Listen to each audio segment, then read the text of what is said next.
Year after year, politicians promise to tackle the affordable housing crisis, but is anything really changing? This year, lawmakers are considering several bills to try and address the chronic shortage of homes throughout Hawaii.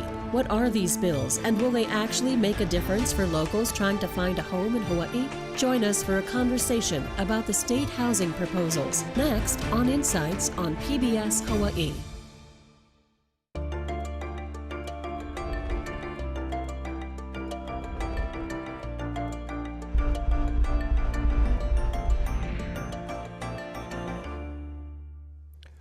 Aloha and welcome to Insights on PBS Hawaii. I'm Daryl Huff. For Hawaii residents, the housing crisis is nothing new, and neither are the promises made by local leaders to do something about it.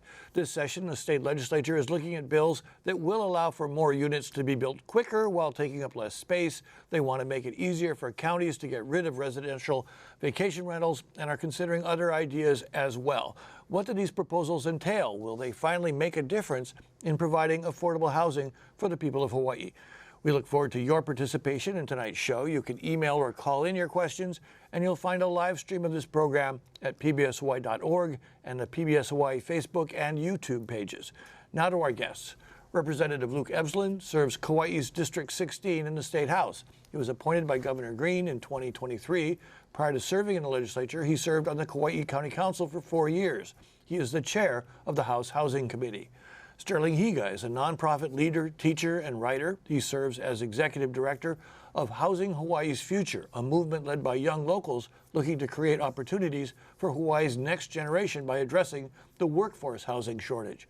Tina Grandinetti is a Kapahulu resident and an associate on the Housing and Land Justice team at PolicyLink, a national research and action institute dedicated to advancing economic equity. She has a PhD in urban studies. And Peter Savio is the president and CEO of the Savio group of companies, which he founded in 1980. He was born in Hilo and graduated from the University of Hawaii at Manoa. He has more than 40 years of experience in real estate development and sales in the Hawaii market. And let me start with all of you, but I'll put Sterling on the hot seat first. What are the fundamental issues that we have to deal with to start moving the housing needle? I would start with acknowledging the increase in demand since statehood. So in the last 65 years, we've more than doubled our population. Maui nearly quadrupled it, Hawaii Island tripled its population, Kauai and Oahu doubled their population. And at the same time, for the first 30 years after statehood, we built quite a deal of housing. Between 1960 and 1990, there was massive construction. And for many older people, their experience of Hawaii is colored by this rapid development. But since 1990, we have not built as much housing as we built into the 30 years prior. In addition to that, household sizes have shrunk. So if you go back to 1950, the average household size was 4. Today, that average household size is around 3, slightly less than 3. So even if we had the same population that we had in 1950, which we don't, you would need 33% more housing. Oh, I see what you're saying. Because the household size is smaller, you need more houses. Exactly. So I think at a basic level, and there are many other issues that we'll touch on tonight, we have a demand increase because of a growing population, but also foreign demand for short-term rentals, for investment properties, and we have a shortage of supply because we have not built enough supply to keep up with that demand. Okay, Tina Grandinetti, where do you see as a fundamental, moving on from, I mean, I think we're all going to agree on some of the fundamentals, but what would you point to? For me, my answer is going to sound pretty similar to Sterling's. I think we have a supply and demand conversation. And I think that's actually a problem, that so much of our housing policy decisions are being decided around kind of simplistic economic theories of supply and demand. These theories hold that if you have an increase in demand, you have to increase supply to meet it, and eventually once you meet demand, prices will kind of like find an equilibrium. But the problem is here in Hawaii, the problem is those theories require demand to level off, and here in Hawaii we don't have that. That's not going to happen because we have decades of housing and land policy that have made Hawaii a hub for a global real estate market that's built on speculation off of the backs of Hawaii's people and off of our lands and waters. I think you just wrote the script for introducing Peter Savio's there we go. position. I know, Peter, you've been talking about outside demand. Is that what you consider to be the biggest? We're looking at the solution in terms of supply. We build more, we'll solve the problem. The worst thing we can do is build more housing. We should only build if we have a mechanism in place to control the value. Because we're so popular, we're actually an international market. So our local buyers are competing with retirees from the mainland, retirees from Japan, wealthy investors from around the world. We can't compete. The foreign buyers have driven our prices up by $700,000 to $800,000 compared to where the market should be. And there's no way the local buyers can handle that unless we can control pricing. So we need to develop rules and regulations that will establish a local market where the prices will be tied to local wages and will be affordable. And now, Luke Evslin, as the housing chair, you're in the middle of this issue, just absorbing it. From what you've learned now at the House, what do you see as being the first thing that needs to be addressed? I mean, I wouldn't disagree with anything that's been said so far. I do think at the heart of it, though, we do need to recognize that that we have a supply problem in a number of ways. As Sterling said, we are building far less housing than we ever did before. The islands of Kauai and Maui were losing housing stock on an annual basis. This is Maui even pre-fire, right? Building so few homes on those islands and more homes on an annual basis turning vacant or turning into short-term rentals. So we have literally declining housing stock on those islands with relatively mild population growth, but that's still a recipe for just rapidly skyrocketing housing costs. And when I'm talking about a supply problem, so that's both a rapid slowdown in construction post 2008, and also a supply problem due to vacation rentals and vacancy, right? So I think the solutions have to be on all fronts. How do we get more local residents into existing housing stock, and how do we also ensure that we are building housing, enough housing for our local graduates, which we're not. Let me go back to Sterling. One of the things I've seen you present on is just your own personal experience and the experience of folks in your generation. What's it like? I mean, I have a son who's 28 years old and hoping to buy a place and just pondering and wondering about it. What's it like to be 32 years old and trying to figure this out? On Maui, my wife and I have 4 children. We rent right now a 2-bedroom, 1,000-square-foot house for $3,900 a month, which, yeah. How do you do that? It's an absurd price. What is crazier than that, though, is if we were to attempt to purchase the house that we own, our mortgage payment would be around, $6,000, which is, it's just not realistic for the average working family. Now, I contrast that with my grandfather. My grandfather was a carpenter. His wife stayed at home with the kids. They had 5 kids. But he was able to purchase land and build a home and raise 5 children on a single income, right, throughout the 60s, the 70s. Where was that?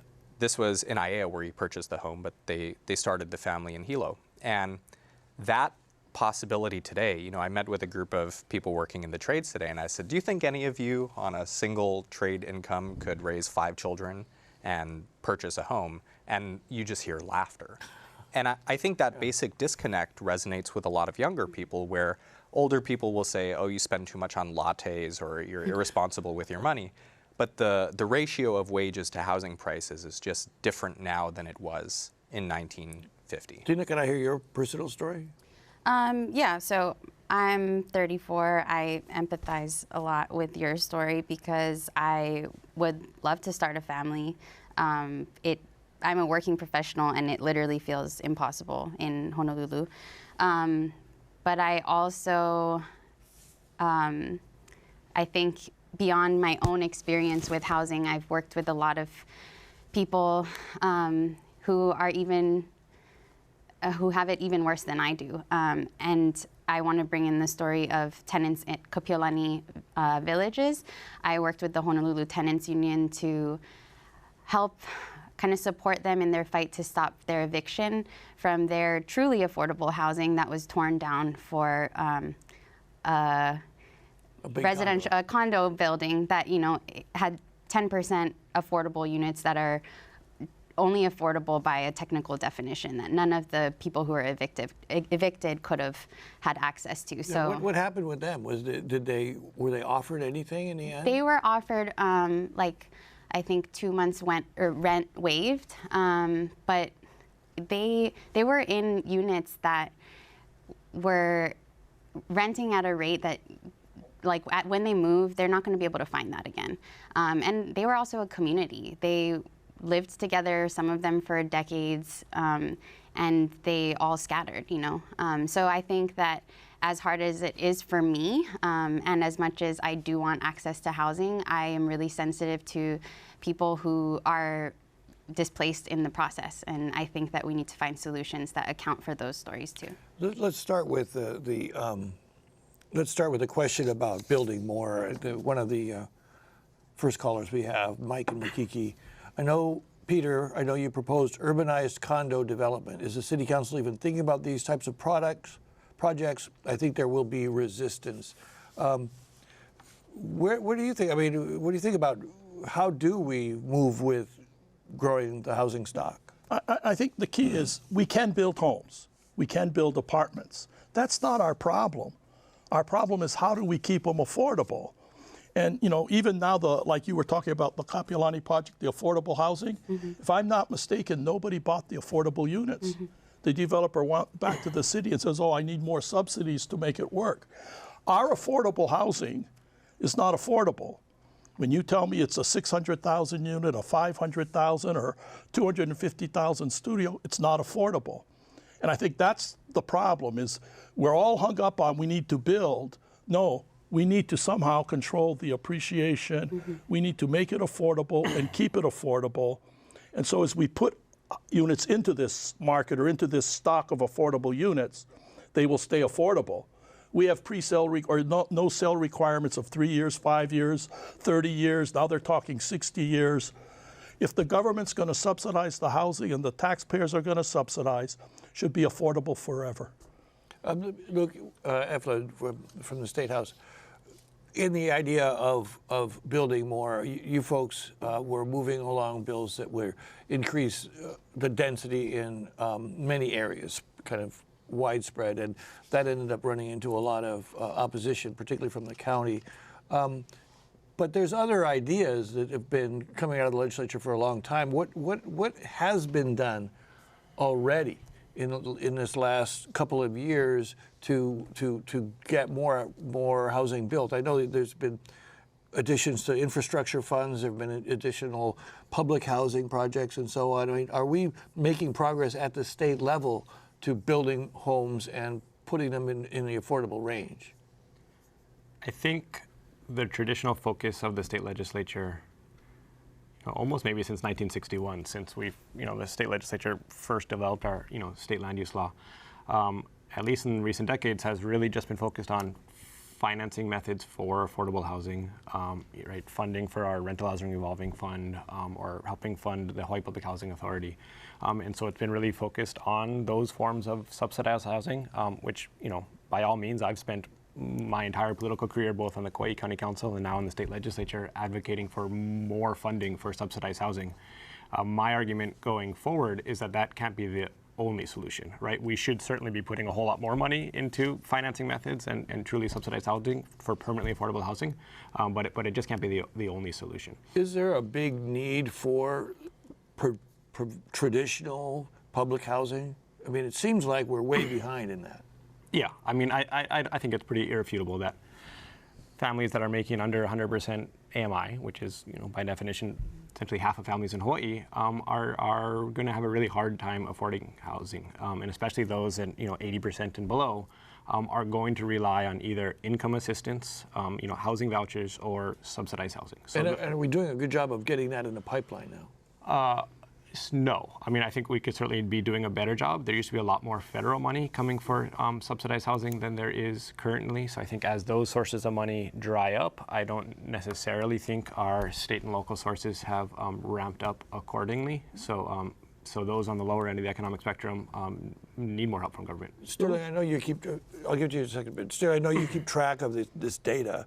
I mean, how are we on that issue of building building housing specifically for people under certain incomes?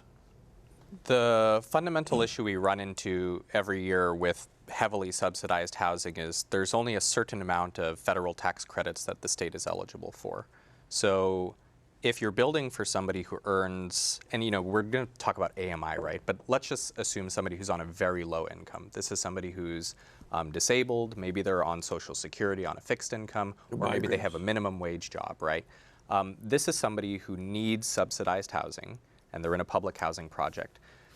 These kinds of heavily subsidized programs rely on a federal funding pool that caps out every year. So we're not going to be able to create much more than that amount every year. I think what Luke and I think is important, though, is there is housing that you can make that does not require as much in the way of state or federal subsidy. And a lot of our housing production should be focused on making sure that that is possible to build. And one of the problems right now is Stop for a second. Sure. Just describe that for me. What do you mean? So we call this, missing middle housing, or it's middle income housing. This is the housing that would be affordable to a police officer or a firefighter or a nurse. So somebody who has They call it workforce housing. workforce housing, a decent paying job. In the past, we called this the middle class. Does it require two incomes? Like, are we talking In Hawaii, 140,000, 150,000? in Hawaii, we're talking about two incomes most of the time, yeah. We have a real deficit in building housing that's affordable for those people in the middle.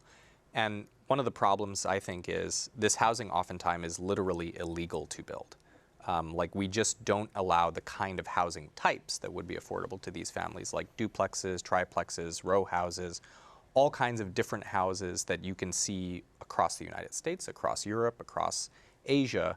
We just don't build here. We have a Because of regulation. Because of regulation. We build a lot of single-family homes on one side and high-rise condos on the other side. Peter, I know you wanted to pitch in. No, I think part of it, again, is we talk about building and we have to have rental housing and people can't afford to buy.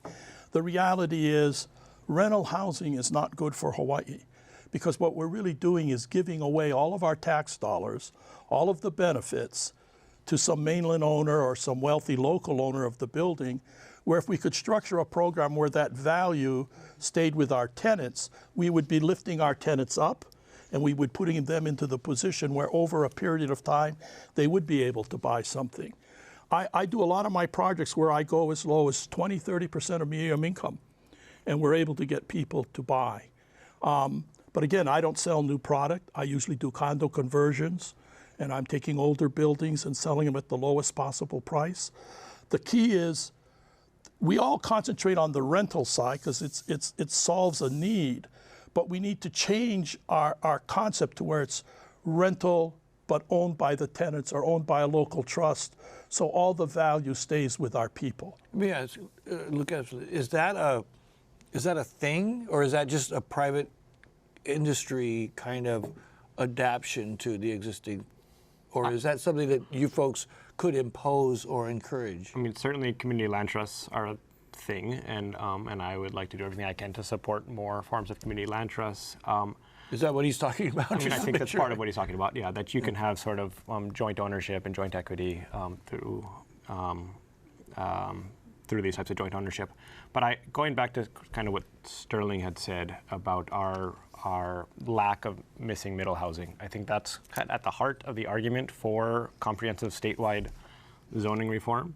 And going back to why we don't have this missing middle housing, that in a lot of ways is by design. And I know that zoning, we start talking about zoning, everybody kind of tunes out in that it is really complicated, but I think it's at the heart of the problem that we face now. So if you can give me maybe, I was a teacher and I have this habit of lecturing sometimes. No, but I think that what you're getting at is kind of what Sterling is saying, is that we don't let people be creative in their own spaces about housing.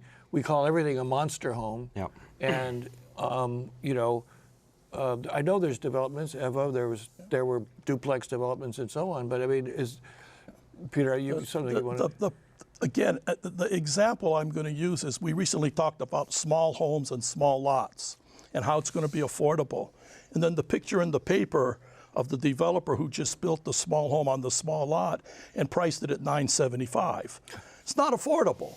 The problem in Hawaii is we can build affordable housing, but we have no mechanism to keep it affordable. And because we've allowed our market to run away, we've allowed the mainland buyers to influence our values to such a high level, it makes it really impossible for us. A lot of the decisions you make, as soon as you increase density, you increase value. You know, the state wants to add these small homes or ADUs to every lot. It's going to increase the value of the lot $100,000 to $200,000. So converting from single right family away without to even building multifamily. it? Without even building it? In fact, the fact that they announced it looks like it's going to pass or something like that, the values will immediately go up in anticipation. So we're going to make housing affordable by making it more expensive. It doesn't work. Let me, go ahead, Tina. Sure, yeah. So you mentioned that we're not allowing people to be creative about how we build housing. And I think that that's true of local, so we allow developers and outside investors to be very creative. Because so this mentality that we can build our way out, that all we have to do is facilitate new development at any price point so that it alleviates pressure from the lower price points.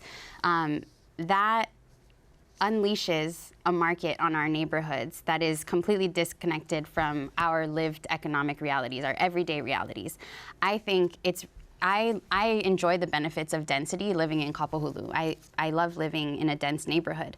But when you unleash a market like that, you open up to people who are speculating. And so I think that the idea of empowering local people to lead densification might open up this conversation in a different way. So like we have 100,000 units on Oahu that are eligible for an ADU. But since 2015, only like 1,100 have been built. Instead of looking at regulation as the problem, what if we instead thought, what do local people need to be able to build their ADUs? What if we sort of shifted the conversation from a trickle-down approach, through which relies on filtering housing stock down to the lower levels, and instead switch to a ground-up approach, where we ask local people, how can we empower you to change your neighborhoods in a way that serves your needs? I'm going to start asking questions from our viewers because they're flowing in. Could I respond to that just real quick? Sure, yeah. And I mean, I think one, there is overwhelming evidence from around the country that the supply of housing does impact the price of housing.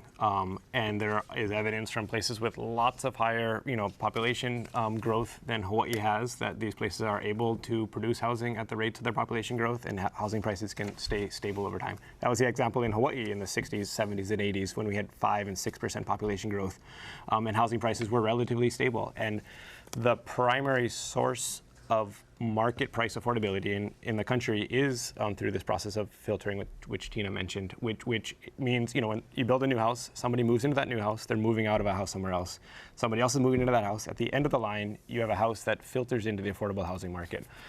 This is a, older fixer-upper home, and it's the same way markets for everything work, right? If we're going to buy a car, I've never bought a new car in my life, and we know that old cars depreciate in value over time. The only time that didn't happen was during the pandemic, when we had no more new cars coming into the market. Old cars rapidly appreciated month over month. Your model's true everywhere but Hawaii. Yeah. Because we are a unique market. And you look at a house, like I live in a neighborhood, Aina. My house is worth $2 million. My land is worth $1.9 million. The house is a great house, but it doesn't have a lot of value. So people would buy my house, tear it down, and build another home, and now you have a $4 million neighborhood. Hawaii is an international market, and that's what I think our legislature refuses to accept. We're not a local market. What you described in a local market will work. It'll work in a national market, but once you get to an international market, we have to compete with off-island mainland buyers. We cannot. And just look at our pricing. Our pricing is tied to what mainland people can afford and millionaires can afford. It's not tied to wages. But I'm going to interrupt you, Peter, just because I can, but also because you should.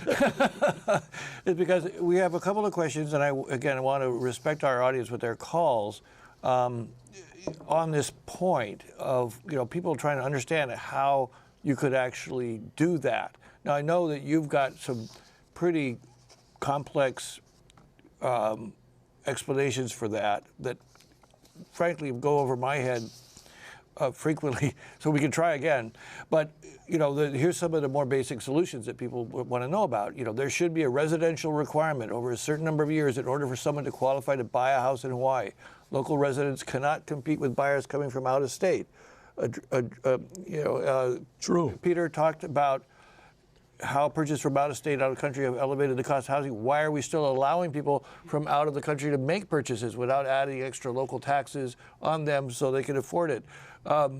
Sterling, I mean, are there possibilities here that you're aware of? Let me try to chart a middle path between the three people at this table. So there would be a I middle think everyone between is three, correct, but right? I get you. Okay. So essentially, you have an international market, which Peter is alluding to, and what we need to have is a locals-only housing market that is insulated from speculation, that is ideally indexed to local wages and affordable for our workforce. I think that is a valuable thing to create.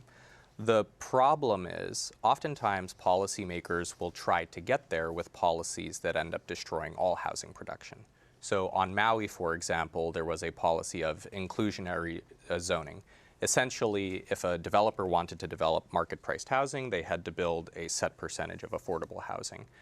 What ended up happening is it just dried up the production of all housing on Maui because they set the ratio too high. Kauai had a similar experience to this. And I think for Luke and I, coming from neighbor islands, we're very aware that when policymakers set out to solve this problem, the solutions sometimes don't work. To Tina's notion, though, I think there are solutions that could work, and here's one. People struggle to finance the construction of accessory dwelling units. This is just true.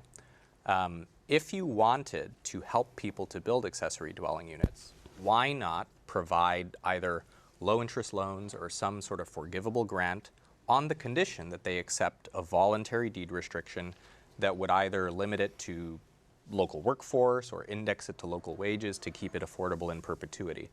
I think many people support the idea of these kinds of deed restrictions, but policymakers, including policymakers on Maui where I live, will say we're going to force the deed restriction on people.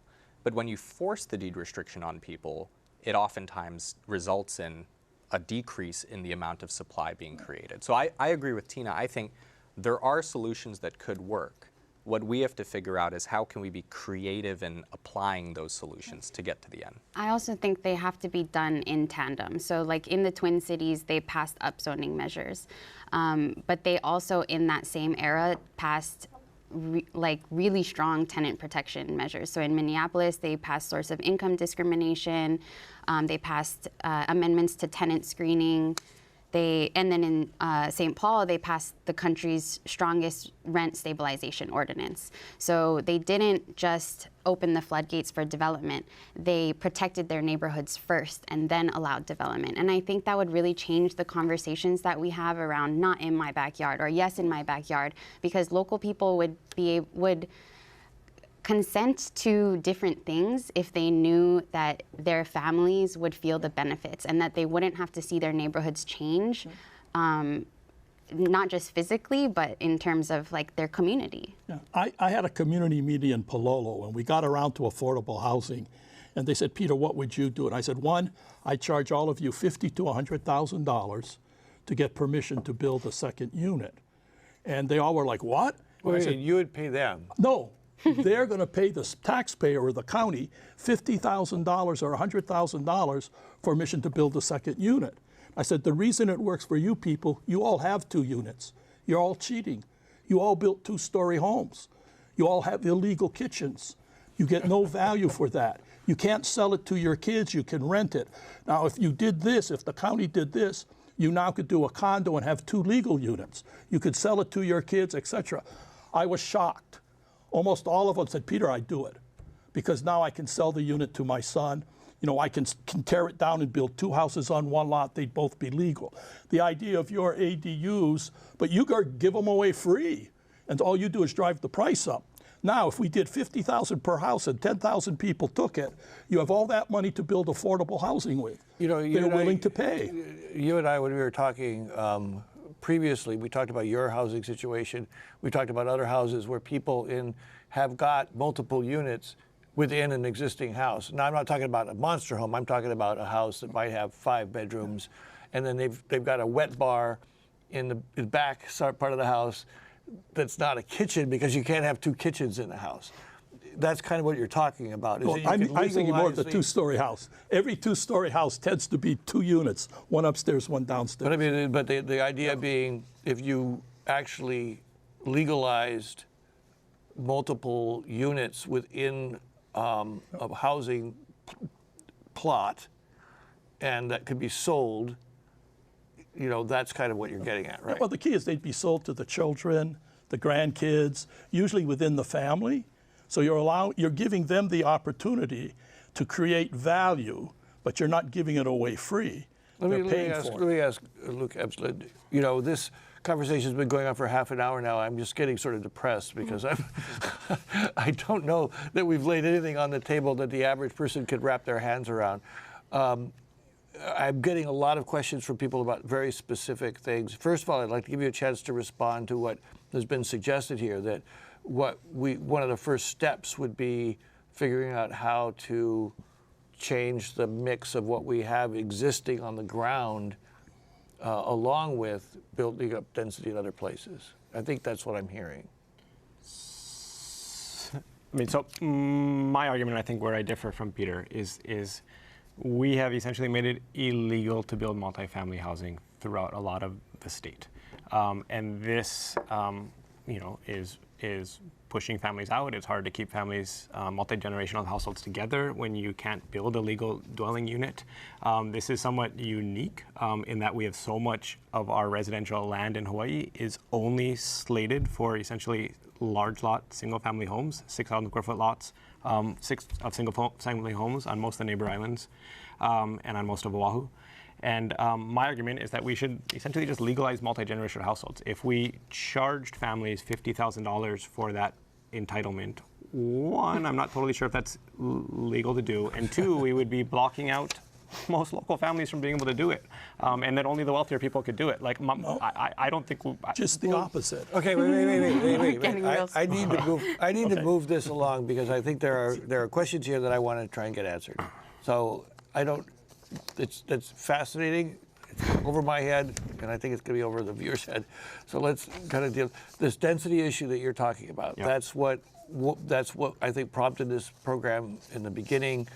The proposals that the counties allow more density in these residential neighborhoods. It got a lot of pushback. What's the status of that now? So the bill, as originally, the bill that passed out of the House and the bill that actually passed out of the Senate were broadly similar in that they both would have allowed 2 ADUs by right on all residential lots in the urban state land use district, right? And that's regardless of what the county wanted? So the number of units would be regardless of what the county wanted. So legalizing multi-generational households throughout the state.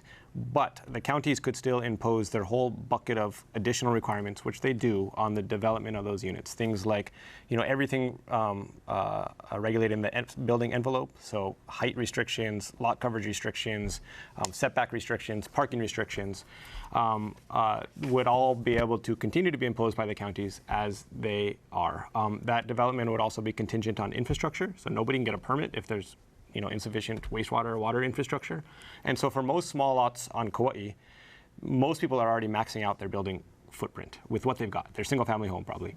So what this would have allowed somebody to do, if they wanted to, is that they could possibly turn that single family home into maybe a triplex, right? You could split it in half, get 2 kitchens, and maybe you could do a lockout, you know, bedroom as a rental for your son to move home or something like that. That's it. It wouldn't allow any actual more building footprint for most of these lots. So that was part of the bill. It would also allow minimum lot sizes, require the counties to allow minimum lot sizes down to 2,000 square feet. So again, we have uniquely high minimum lot sizes in Hawaii. If you have a very large lot that's required, you're going to get a big house on that lot, and the price of that is going to be high. This is not like traditional development patterns in Hawaii. Plantation camps in Hawaii had very small lots. Our downtowns in, you know, plantation era downtowns had very small lot sizes. So when the counties all adopted their zoning codes in the 60s and 70s, it was sort of the heyday of suburban development in this country. They all adopted these really large minimum lot sizes. And then the bill also would have reduced impact fees, prohibited covenants from restricting less than those 2 units and allowed for ministerial subdivision. I think we all agree on what you're saying. Where we disagree is you want to give a blanket approval, which immediately raises the cost of housing. If you take that same bill and say, now the requirement is you have to sell it at 80 or 90 or 100% of median income, or you have to tie rent to 80 to 90% of median income. If you're going to sell it, you have to sell it at those price ranges. Now what you've done is you've given the benefit, but you've taken back the value, and you've created a unit that will be affordable forever. And at using 80% or 100% of median, you now have created a monthly payment that will be affordable forever. So now it makes sense. And when you tell me 80% of the population support the bill, they're supporting the bill because they think what I'm describing is going to happen. I can now build a house for my son and my daughter. That's not what's going to happen under the bill the legislator has. They're going to end up building expensive units all over town, driving the prices up further. There will be local people doing it, but that bill needs to come out and say, no, you have to control the value going forward. I'll support it. Okay. That's what you're missing. Can I respond to a couple of that just real quick? Real quick. So the problem, if we put an 80 or 90% requirement on that, the problem would be no units would get built, right? And there's evidence from around the country on places that have these types of income restrictions that the units are not getting built. You can't get can't get financing to build a unit with that type of deed restriction. Try it. Okay. All right. Okay, if we are acknowledging, if we're not writing in affordability into the bill because it'll stop people from building housing, we're acknowledging that those units aren't going to be affordable, and we're relying on that idea of filtering, which filtering in the best case scenario takes years. In the worst case scenario, research shows that it doesn't work in places with high appreciation. What does filtering mean? Filtering means you build at the upper levels of the housing market, and by doing that, you alleviate pressure on the lower levels, and it's particularly because the housing stock ages. So you're waiting for housing stock to age. I just didn't know that word was applied. But let me have Sterling weigh in. Where do you think we are with the density issue? Because I think the issue is where do we put density? Do we need density, more density everywhere, or should we be very selective in where we have density? I think we need more density in most places, and obviously this is county specific. Honolulu is fairly dense, and the neighbor islands in general are less dense, right? So the neighbor islands could certainly stand for more density.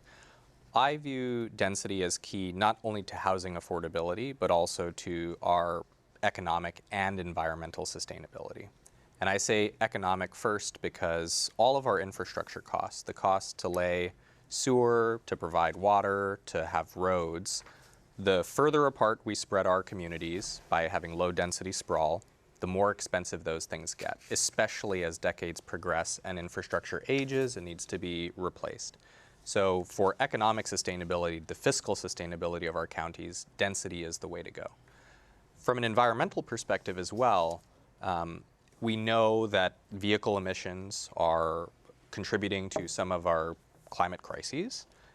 And we also know on a more local level in terms of health impacts, one of the #1 predictors of health is vehicle miles traveled.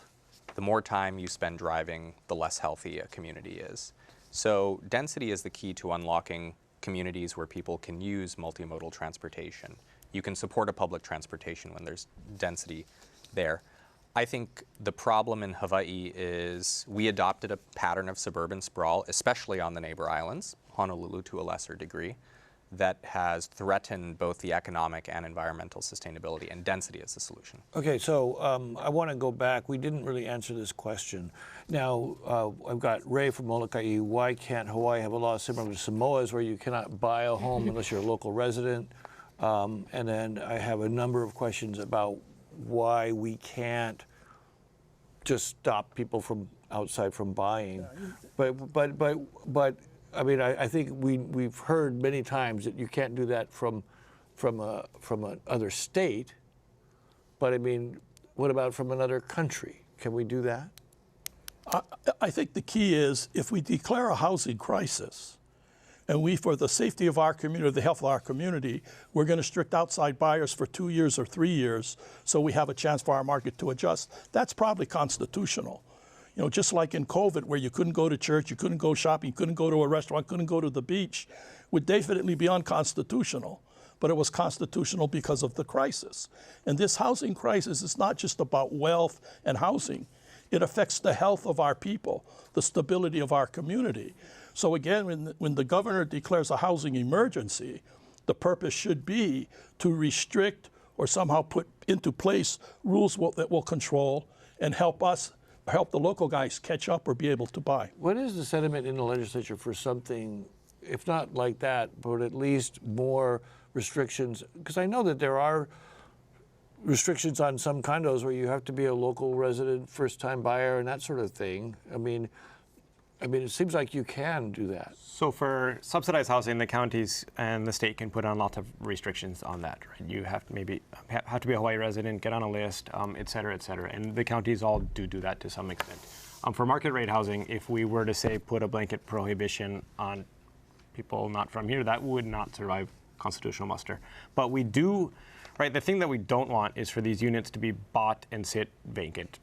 And the counties all have property tax authority to discourage those types of uses. You could do vacant home property taxes. You can tax vacation rentals at much higher rate to discourage those uses. So I'd argue we have the tools to discourage the uses that we don't want, and that's all supply, right? We do need those back in the market.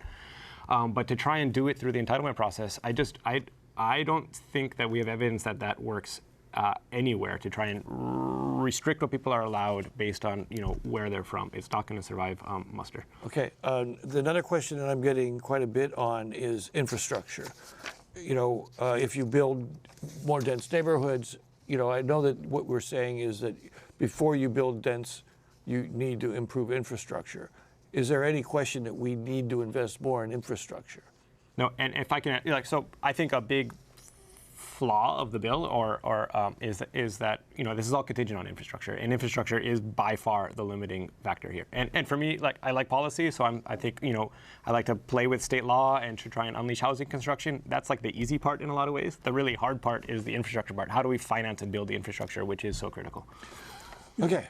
Going back to what Sterling talked about, the condo or the high density versus the large density. Again, we have a mechanism to encourage the density by doubling or tripling property taxes on a single family home and reducing taxes on a condo, because the home does cost us more money, just with all the infrastructure and everything. And if we do it correctly, it won't raise taxes on the local guy, but it will raise taxes on the foreign buyers or mainland buyers. Explain that to me again. Sorry. Well, okay, if you have 30 or 40% of your units owned by mainland buyers, and they're renting them out. In a condo building. Well, it can be a condo, can be just our market in general. They're not paying their fair share because they only pay property taxes, and we have the lowest taxes in the country. So what we do is we equalize the tax responsibility and say, okay, mainland guys, you're going to pay 2, 3, 4 times what we pay. Well, as soon as they do that, they're paying 80, 90, 100% of our taxes. So then the local guy can get home exemption for 90% or 95%. Now we've brought the two markets together. Oh, so it's like an owner-occupant exemption, but it's a local. But it's for local property owners. Because we pay all the other taxes, we'd have a greater home exemption.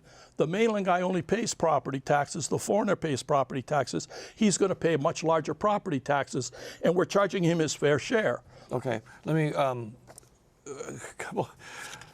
Okay, I've got only one question about STRs. It was someone said, don't scapegoat the STRs, the short-term vacation rentals. Tina Grandinetti and Sterling, these folks are dominating the conversation, but that's fine. They're both very smart guys. Where do you think we should be going with the STR, the vacation rental issue? I mean, is there really a salvation there? Do you guys have a sense of that? I think it's really important that we address short-term rentals. They take housing out of the local rental market. I don't think that there's any silver bullet to the housing crisis, but I want to bring in one other thing, because I think that local people know short-term rentals are bad for our neighborhoods. I don't know if we have to debate that. Maybe we do. But I want to bring in one other element, which is protections for the 48% of Hawaii households who rent who are competing with those short-term rentals. There's a lot more that we can be doing to protect renters, and I would consider those anti-displacement measures because renters are the ones who are most housing insecure. They're the closest away from being displaced, whether that's through an eviction process or your landlord just not renewing your lease and giving you 45 days to find a new unit in a market where housing prices are increasing every day. And yeah, I see these two issues as related, but I'm hoping we can kind of... We really need a new zoning called short-term rentals or vacation rentals, and actually approve subdivisions or buildings for short-term rentals. And the deal is you guys get out of our residential market. Our residential market should be residential owner-occupant only. Our apartment market should be apartment residential owner-occupant only. We need to set up a zoning so around our districts where you would expect to find vacation rentals, we say, okay, we're going to take Ko'olina, we're going to take 500 acres and we're going to build 20,000 vacation rentals for you guys. Sell the one you've got and move over to the new one. And now you're putting our inventory or our housing stock back in place. Look at Evslin. What is the legislature is doing about the short-term rental? Finally, a bill we can all agree on here. I think there is a bill in the legislature, both the House and the Senate version, moving. Both look like they're going to go into conference, which would give the counties authority to phase out short-term rentals. So right now, part of the problem is that once somebody has the zoning to build a short-term rental, the counties have no authority to walk back that zoning. In state law, it says they literally can't change the zoning for that. In the zoning law? It's in their zoning. Yeah, they can't remove that person's ability to short-term rent. They could buy it from them. Yeah. The government could theoretically yes, buy theoretically, it from them, the counties could condemn. That would be very expensive. So what the legislature is doing is just removing that barrier within state law so that counties clearly could phase out short-term rentals. This still would have to get done in a manner that's consistent with the Constitution, right? So the time period is really important there. So it wouldn't just be like, next year all the short-term rentals are gone, a multi-year process to phase some out in some areas. Let me ask Sterling, how important is the short-term rental solution to our overall housing issue? It depends which island you're on. Okay, let's talk about Oahu. Maui, we've talked a lot about Maui. It's absurd on Maui. So I'll say I don't think it's that severe on Kauai, and I think Luke and I would agree there. They've done a good job cracking down. On Oahu, I think the crackdown has been fairly decent. I think Maui, it actually is a problem. And to Peter's point about resort districts, that is part of the big problem of the short-term rentals on Maui, which is essentially many of the housing units in West Maui are used as short-term rentals. And so the people who have to work there are forced to commute in from somewhere else, right? A similar thing has happened in some parts of the Big Island. This phenomenon where people are forced to commute to places where the resort communities are, and yet there are no homes that they can afford within that community is really destructive. Both because on the Big Island, people are commuting from Puna to the Kohala coast, right? That's an hour and a half each way if the saddle road is open, and then it's 2 hours each way if it's not. That's completely unsustainable for families, right? It means no time with your kids. It means no time volunteering in the community, no time to get civically engaged. And Hawaii County is actually a pioneer in area-based workforce housing. So they have housing projects that they're developing in Waikoloa, where in order to purchase a home in the subdivision, you have to work within 45 miles of the subdivision. And I'm a big proponent of this as a model. Wait. Yeah. How does that, explain that to me again? Because, so let's say I'm a home buyer. The county has developed this on county-owned land. And this is a county project. Correct. So I want to lease a unit. I want to lease one of these homes. I have to show them proof that I work within 45 miles. And this is a form of restriction of homes that I think is super creative. Of course, on Oahu, it would have to be like 3 miles. Well, it would depend on where you want to build it, right? So maybe you want some university housing near the university. Maybe you want some hospitality housing near Waikiki. You can choose, this is housing for people who have to work in a district. In the pandemic, there were 2 classes of people. I call them the laptop people and then people with real jobs in the real world. And the laptop class don't have to commute. They don't have to go to a place every day. But people with real jobs in the real world do. And they're the ones that suffer when our communities bifurcate where people work and where they live. So I really love Hawaii County in terms of creative solutions. That's what we should be looking at, right? What are the problems? Is there a creative solution? And Hawaii County has done a great job of thinking some of those things through. I think, Again, I think we agree on that, but it's how you're going to implement it. yeah. Because And- again, Sorry, I got excited. I think that kind of, I like that idea too. And what that illustrates is that it matters who builds, right? If the county builds, you can include these different kinds of deed restrictions and preference programs. If local people build, you get to maintain the character of a place and the stability of a community. If outside developers build, it has different implications, and like those are really severe. So on Oahu, when an outside buyer purchases a home, they're paying 44% more than a local buyer. On Hawaii Island, that goes up to 88% more. So when we're talking about development, first of all, we should talk about anti-displacement first, and then once we get to development, we have to be specific about who's building and what they're building and who they're building for. You know, it's a very interesting idea, because what Peter talks about a lot is, where's the money going to come from to do this? Right now, as I understand it, both the state and the county are in a land buying binge exactly for this purpose. Do you think that's a good place for us to go? Yes, and one quick point of clarification. Sterling said that on vacation rentals, it is a big problem on Kauai that we have 1 in 8 homes is a vacation rental. What's not a problem is that we don't have a whole lot of illegal vacation rentals. It's the legal ones that are consuming our housing stock. But I largely agree with what Tina is saying, and I also agree with the idea that we do need better anti-displacement measures. I just think we need it all at the same time, right? It's the county should be buying lots of land. Kauai is a great example of Limaola, which is going to be lots of leasehold properties. The county is the biggest developer on Kauai, permanently affordable housing for our workforce on Kauai, and that is great. My only point is that can't be the only solution, right? Do that as well as zoning reform, as well as anti-displacement, as well as get rid of lots of vacation rentals. the solution is not one or two things. The solution has to be a kind of like a complete package addressing all the issues. So we've talked maybe about 5 or 6. There's really probably 20 or 30 issues. If you got all of us in a room, we'd find a solution, because we really don't disagree on the need. We disagree on how to get to the solution. My concept is basically a lot of government-sponsored housing only for the purpose the government can put in restrictions. I, as a private developer, can't. Okay, but the solutions are there. We just haven't been willing to do it. Somewhere in this huge pile of questions, there was a question about the pushback you get anytime you try and do something new. I know that with the STR issue, the owners were saying, oh, the legislature is going to take away our livelihoods. And with the density issue, it's, oh, you're going to turn neighborhoods into slums. And so,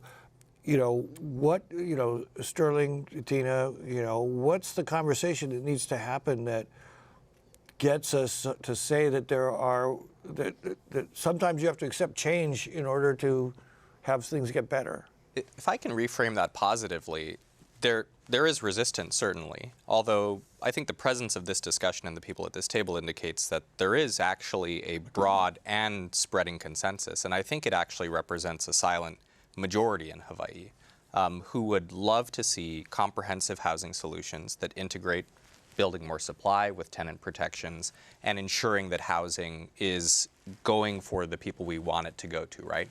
Low-income people, our local workforce. There actually is broad popular support for this. Brenton Awa introduced a measure that would limit foreign ownership of real estate this session. The measure stalled out. It got more than 2,000 pieces of supportive testimony. I think the only thing that rivals that is like anytime you threaten to kill feral cats in terms of generating interest. And chickens.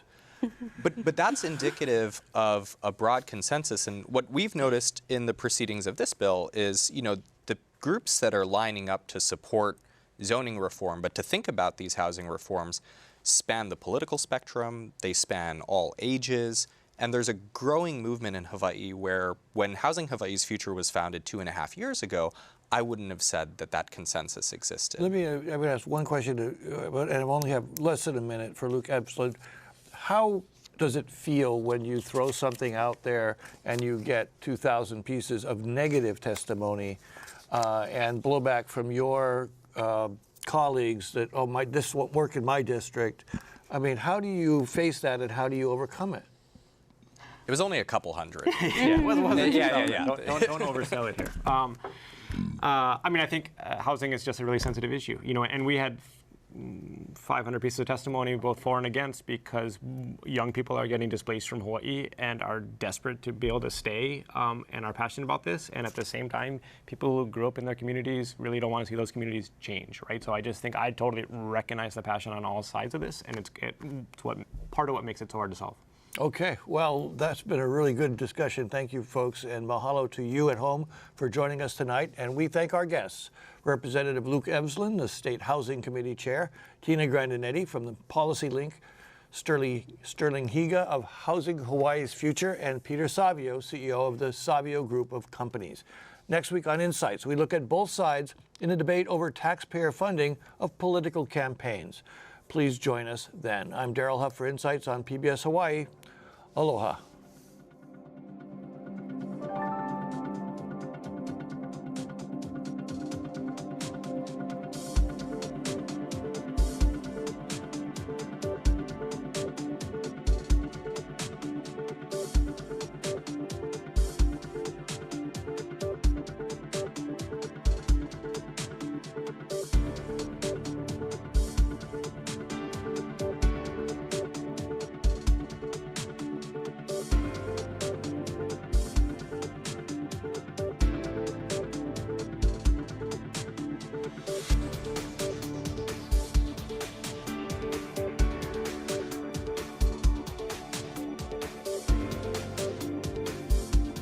Local broadcasts of Insights on PBS Hawaii are made possible by the support of viewers like you. Mahalo, and by Carl Smith Ball, providing legal services throughout Hawaii and the Pacific since 1857, making a positive difference in the communities where we live and work. I first noticed that I had a tremor in my leg, and